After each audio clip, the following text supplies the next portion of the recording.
Yo, my people, man, it is game day. It is game day. How we feeling? It's been a minute since I've gone live, man. It's been a minute, so we'll hopefully wait for some people to maybe trickle in. I know people are usually busy this time on a Saturday, but you know what? The wife's upstairs. She's sleeping, and we're gonna have a good time. We're gonna enjoy ourselves.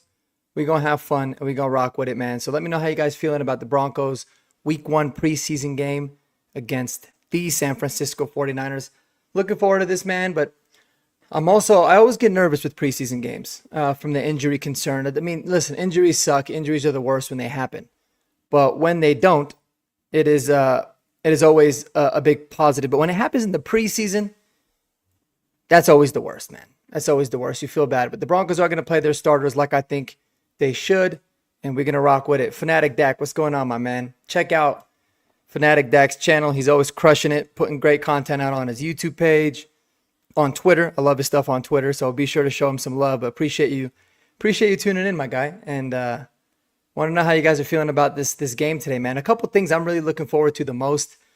And I put a little bit of a thread on my Twitter handle, and then shout out to Andy. He put another kind of more in depth. He put 10 things that he's looking for in this game. So I'm gonna pull that up. But one of the things that I had really highlighted and mentioned, man, is Troy Franklin. He's been the talk of camp so far, no doubt about that. He's been the guy that has been stacking days. You really feel like he's been putting up a really big, you know, making big strides in year two, which you love to see. That's what I'm, hoping to see. But how is that going to translate to the game? Right? Are we going to be able to see him put it together and go through the motions? And that's really what I want to see there. So I'm looking forward to seeing that. Andy, my guy, I was just talking about you, brother. Finally, a Broncos game day. Hell yes, it is. Excited about it. I was just talking about you and the post that you had about the 10 things that you were looking forward to the most. We're going to go ahead and pull that up actually here while we got it, because I thought it was interesting, man, kind of discussing a little bit of that. So how many, if any, of the rookies stand out early? Yeah, that's going to be a big thing too, right? And who's going to be playing the most? Is Levelle Bailey going to get the start tonight? I would expect that he would with the other two guys. But do y'all think he's got a chance to earn a starting job today? Or do you think that the games aren't necessarily as important as the joint practices and kind of the entirety of the whole training camp process? But we're going to see, man. I'm looking forward to really seeing Caleb Lohner as well. I think Caleb Lohner is somebody that needs to get a whole lot of reps this preseason, a lot. Like, he should get more snaps today in today's preseason game than he's gotten in his entire college football career. So looking forward to seeing him. I think Jahdae Barron's really going to pop off. I've always kind of said I felt like he was one of those players that you're going to see the kind of impact that he can make in the game rather than in practice. Just because of not just the role that they're going to make him play, but he just seems like a gamer, man. Someone that he's always in the backfield making plays, tackling really good. Those kinds of things really pop off, in games that you don't see as much in practice. And when he's out there just reacting, so I'm looking forward to seeing him for sure. Pat Bryant, obviously, y'all know the semi-chub boner that I got for Pat Bryant. Love that guy. I think he's going to be a baller. I think he's really going to tear it up against the competition. And I'm definitely looking forward to that as well. I'm looking forward for sure to seeing RJ Harvey when you're looking through, you talk about all the different rookies, right? Definitely. But I get so nervous with running backs in the preseason too. It's like, you want to see him a little bit, but not that much. I almost kind of would rather see RJ Harvey in a pass catching role. Like, I want to see them utilize him a little bit out of the backfield, catching the ball, seeing how he looks in that sense, because we've watched enough RJ. We know he can run well. We know he can run the wide zone. We know he can run between the tackles. So yeah, I'm definitely looking forward to that for sure. And let's see what else, man. If Jahdae Barron gets a pick six today, I'm buying the jersey. I'm buying the jersey too, brother. I'll be right there with you if he gets a pick six. Now we gotta wait. We gotta wait for him to choose a number, but I'm not gonna lie, man. That number 12 is kind of looking clean, so I'm all about it. I'm all about it. And Fanatic Dak saying Xavier Truss and Karine Reed to make the 53. You know what, man? I'll tell you why it's a big possibility. Xavier Truss, if he shows out, I haven't really heard too much about him in camp, good or bad. It's not necessarily bad or good things to say about him. But if he looks good in the games and there's other teams that are really intrigued by him, because he was a UDFA this year, you might not be able to sneak him through the practice squad, right? But you can sneak somebody like an Alex Forsythe if you're looking for a backup center guard that's got a little bit more experience, or even Matt Pert, for example. You might be able to get him back onto the practice squad potentially. Frank Crum, you could probably get him to the practice squad this year. So if you can get one of those guys to the practice squad and not feel like Xavier Truss, he actually might make the 53. And I think same thing goes for Karine Reed. I think Karine really needs to show out a lot, especially on special teams, because, you've got Sternad there, who we know can play special teams. We also know can play linebacker. You got Levelle Bailey so far ahead of him.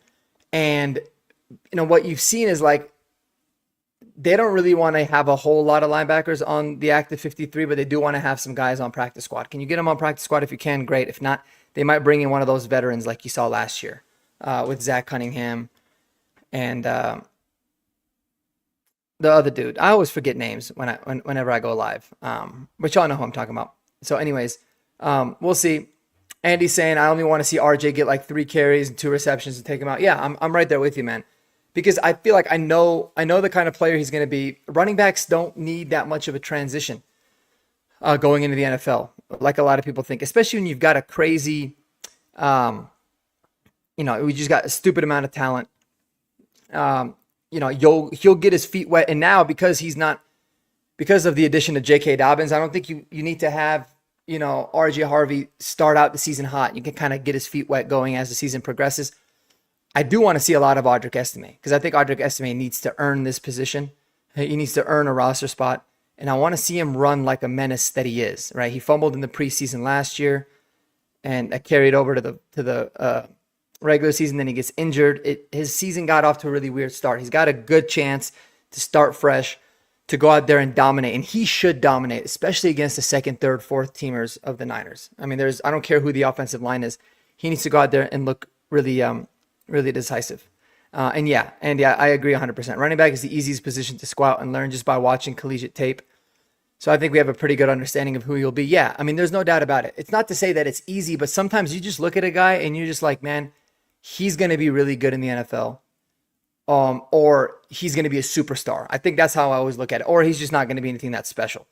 Some examples of I saw this past year, like a lot of people like Damian Martinez. I didn't see him as somebody that was that special. Maybe he could be okay in spot, in mop-up duty or as a spot starter, but he didn't really have anything that popped up to me that much on film. Whereas, y'all know how I feel about Monangai, so I'm not gonna talk about him because he's not this physically imposing, unbelievable athlete. But then you watch Travion Henderson. The second you watch Travion Henderson, you knew that dude is gonna be nice. And what happens on his first touch and a kick return? He takes it 100 yards, but you can just tell. So I think a lot of the times when I was looking at running backs, it was like, how good can they be? Or what kind of scheme do they fit in? Are they better served in a committee backfield? Or are they better served as, the main guy, the third down back, all that kind of stuff? So I love it. I had to do it, brother. I got the alarm set extra early, even though I'm definitely going to be up for the 11 a.m. kickoff for the Bears tomorrow. I got to prepare myself. I got to have breakfast. I got to mow the lawn. I got to do some things. So I got to make sure that I'm up a little bit early because I'm catching that. I'm catching that one. That is my guy. But yeah, that's the thing with running back. So I think we kind of know. I think we know what we're gonna have with RJ. But like I said, I do want to see him in the pass game a little bit. That's going to be a big thing for me. I'm curious, man, if there's anybody that maybe we haven't been mentioning at all, whether it's myself or anybody in Denver media or on Broncos YouTube, that you're really looking forward to seeing today. That like I said, not a lot of people are talking about. Obviously, Crawshaw, somebody, the punter, looking forward to seeing him as well. But who else? My big thing, man, and the reason I'm so intrigued by, like, I'm going to watch every minute of this game and into the fourth quarter, because this depth offensive line is starting to be a little bit more of a concern. It was a tiny bit of a concern early on. But I was like, I'm looking forward to seeing the kind of steps that like Crum takes this year and Forsythe takes, and some of those young Gargiulo, right? But it hasn't looked all that good. So I'm looking forward to seeing, how does Frank Crum look like in pass protection?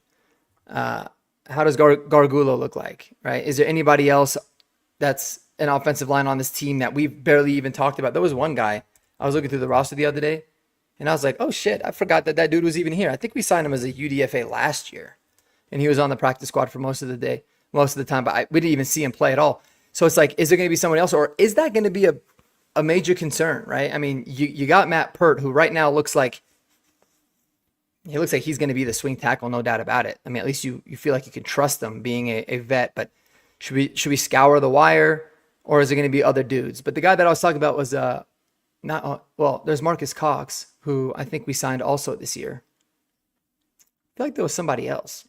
Let me look. Sometimes they put him as OL versus tackles. Will Sherman, right?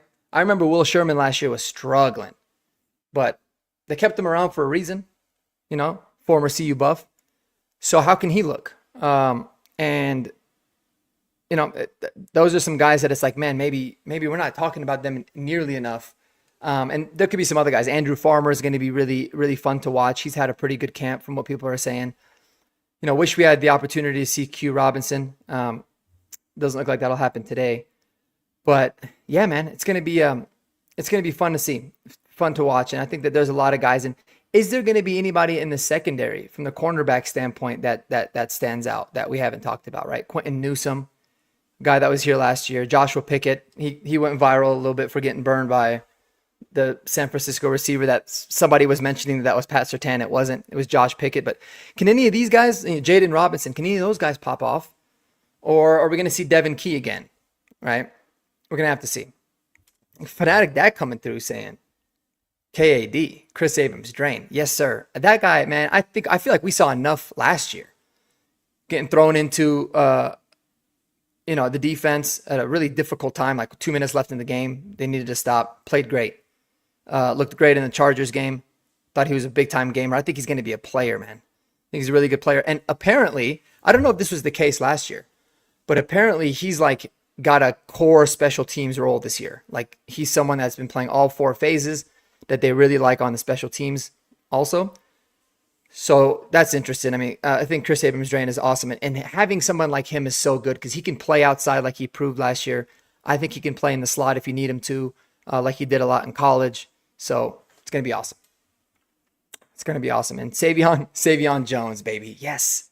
I feel like he's gone a little under the radar, right? We haven't talked about him nearly enough, but Savion Jones is somebody that I'm super looking forward to watching. I got to make sure I get all these numbers right. Make sure I know, which numbers who. I think Savion's like in the 90s, right? Yeah, Savion Jones 95. So look out for number 95 tonight to go out there and ball and make some plays as well. So are you talking about Chris Abrams-Drain, I'm assuming, or Savion? Either one of those guys. I think just two solid, good young players, man. You got to love the core that we have on this team. You really do. But yeah, definitely the depth tight ends, man. I mean, can Caden pre-score and do anything? I've barely even heard about him at all.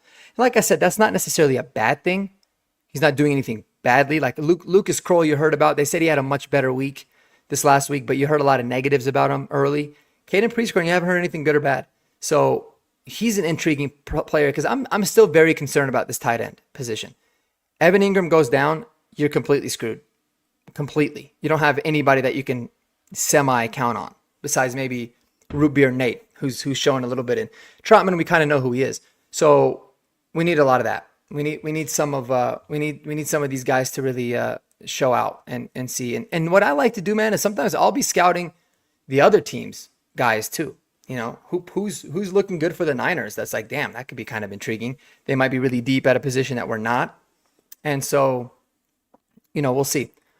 We'll see on that. So interested. Another thing that you had mentioned, Andy, in your tweet as well, that we haven't really talked about is, we talked a little bit about the backup center competition. Yeah, that's going to be a big one. Again, Gargiulo, Clay Webb, Alex Forsythe, right? Looking forward to seeing how do those guys look. Forsythe, we know he's a menace in the run game. We know he's terrible in pass pro. So we'll see if he makes any kind of strides there. And then, yes, dude, I love the Ioma Uwazurike mention. Again, another dude, like, This is a make or break year for him. Up to this point, he's looked really good in camp. I feel like this coaching staff really likes him. I'm sick of talking about how much talent he's got and potential he has. He doesn't have any excuses. You know, he had a full season under his belt after his rookie year, and then he gets a suspension. He gets another one. This is really when you need him to make that leap. And he's a little bit of an older prospect. So, definitely looking forward to seeing how he looks. As well as, some of these other young defensive linemen, right? The Jordan Millers of the world. How does he look? So we're going to see, because I do think aside from the obvious guys, when you were looking back on the 53 that we had talked about, there's guys on the D line, defensive, the D ends and the defensive tackles that we kind of know are going to make the team, right? Zach Allen, JFM, DJ Jones, Malcolm Roach, Savion Jones. That's the core five. I do think they're going to go with 6, and it's just a matter of who the 6th is going to be. I think Audric is in the driver's seat now, but we will see. We will see on that. And Joaquin Davis, Jerwan Newton, man. Let me tell you something. What up, David? What's up, my guy? How you doing, brother? Thanks for tuning in, dude. And I was a little bit bored. I was telling everybody that the lady fell asleep on the couch. I was like, you know what? I wanted to go live yesterday. Didn't work out. Let's pop on and just talk a little bit of Broncos before I got to get ready for an unfortunate party that I'm going to have to watch the game during the whole time tonight. But anyways, where were we at? Oh, yeah. So Joaquin Davis and Jerwan Newton, interesting guys to look out for as in the in special teams, specifically at the kick return position opposite of Mims. I still think that's such a big position for us this year, man. Teams are not going to want to kick to Marvin Mims. They're not. They're not going to want to kick it out of the back of the end zone because it gives us the ball in the 35, and they're going to have to make a decision, right? So if they're going to kick it and not kick it out of the back of the end zone, get it in the landing zone, they're going to try to avoid it going to Marvin Mims. And so whoever that person is, that could be a beast. I think Jerwan Newton and Joaquin Davis have a really good chance of being those dudes. Joaquin Davis people have said he's flashed like crazy during camp. He's a ridiculous athlete, tall, long dude. And then Jerwan's a little bit more your small slot guy. He kind of projects to be a little bit more on the kick return game. But Darren Rizzi did say, we want to have guys maybe with a different body type to go out there and be able to pose a different kind of threat. So I'm really looking forward to seeing that. I kind of hope that the Broncos receive the ball first and we get a chance to kind of see that right off the gate. But, we will see. Watch the Bidet break. It wouldn't surprise me. It wouldn't surprise me, man. Tyler Bidet is he's kind of the dude that plays really well in meaningless games. I don't know if I remember him necessarily playing super well in preseason. But I remember like the game, after we fired Hackett, we played against the Chargers and Bidet just tore it up. First NFL touch, scored a touchdown. And he looked good there. So I think I don't know if he's actually going to formally make the 53, but he's going to be active for the first month of the season at least. And by all accounts, I don't know if you guys have heard anything different. I guess he's been the third down back in joint practice, in camp, like anytime they were in the 2-minute, 4-minute offense, he was the guy and he did not leave the field. So interesting stuff there. We'll see how he holds up in pass pro because he was mentioned. Sean Payton mentioned him by name early on, like in minicamp. He said Bidet's made a lot of strides and he's looked really good in pass protection as well. So interesting guy to keep an eye on as well, man. No doubt about that. He looks good in that number 28. So hopefully he can keep balling, but he's doing something that makes Sean Payton really, really like him. So I think Tyler Bidet could certainly pop off. Yeah, Devin Key. I think Devin Key, man, is somebody that is unfortunately probably going to make the team, but it's one of those things where it's like the coaching staff clearly likes him, and because I don't, it makes me think, what have I gotten wrong? Like they obviously see something in him. It could just be that there hasn't been anybody in the depth DB room that's stepped up, or who knows? But maybe JL Skinner or Turner Yell or one of these corners can be kind of a hybrid and and take his position. Or maybe Devin Key can just continue to look good. I mean, he's still a young dude as well. Hasn't played much. So yeah, we will see how that all goes, man. But I'm pumped for this game. Main thing I want to see is just no injuries. I don't want to see nobody, whether starter or guy that won't make the roster. You never want to see anybody get hurt. And how does this first team offense look, right? I think some people are freaking out a little bit. They're like, oh my gosh, Bo Nix in the offense, they're hot and cold and they're not looking all that good. And sometimes they look disjointed. And I think we're just really scarred from the last few years. And this offense is going to have its bad moments still. But I think we're going to make big leaps. Love to see Broncos first team offense go down, 8-10 play drive, touchdown, and then you could put the ball cap on and finish up the day. But we'll see. We'll see how the first team offense looks. But I'm the least bit concerned about Bo Nix. If Sean Payton said Bo Nix is not going to play at all during the preseason, I'd be like, that's wonderful. I'm all for that. But I think they're going to look really, really good. I think Bo is really going to take the league by storm. I really just do believe that. And like trying to remove all bias, I just don't see a reason why he's not going to be special in the NFL. And my guy Jeremy, what's up, baby? Actual football is about to actually happen. I know, man. It is crazy, dude. Like I've been kind of missing some of these preseason games, like just kind of forgetting, have to train my brain that there's actual NFL preseason games on. Been watching the games today, but it's fun, man. And I'll tell you what, like this past offseason is the first year like I dove into the NFL draft way more than I ever have, which isn't really saying much, but like I'm a lot more familiar, and it makes the preseason a lot of fun because you actually recognize a lot of these players. You kind of root for some of these guys. And so it makes, even watching the Texans and the Vikings right now, it makes it more intriguing because I want to see my guy Jalen Noel, man. Jaden Higgins. I want to see those guys ball out. I don't think Higgins is playing, but few of those dudes go out there and play well along with some others. So I love it, but can't believe it's happening tonight, man. It's going to be fun. I'm super pumped about it. No doubt about that. And yeah, I like I said, I think on the flip side for the Niners too, I mean, I was kind of bummed a little bit that they're not playing their starters. I wasn't really surprised by it. I would have liked to see like a 1v1 type of a thing, but I guess we'll see how it goes for the next ones. And we'll go from there. We'll see. So I'm excited, man. I'm gonna wrap this thing up. I don't want to be on for too long, but I appreciate all you guys in the chat, everybody that joined with me. Can't wait to break this game down. I'm probably going to do a breakdown video of it tomorrow morning since tonight's going to be a little bit tough, but looking forward to seeing everybody else's videos. But guys, be sure to go check out the guy Andy, his work on his check out his Twitter first and foremost, because he's always tweeting some good stuff out there. But then obviously on his Substack, andynfl.substack.com. Be sure to subscribe to Jeremy Sean at Broncos Unbridled. Obviously, if you guys are watching this, you are probably subscribed to, the man, the legend himself, David Talks Broncos, and everybody else, man. Kodiak, go check out Fanatic Dak, all the guys. Appreciate you guys tuning in on the comments. And let's go Broncos, baby. Let's do it. And Jeremy, I agree with you 100%. Y'all have a wonderful rest of your day, man. And till the next time, peace out.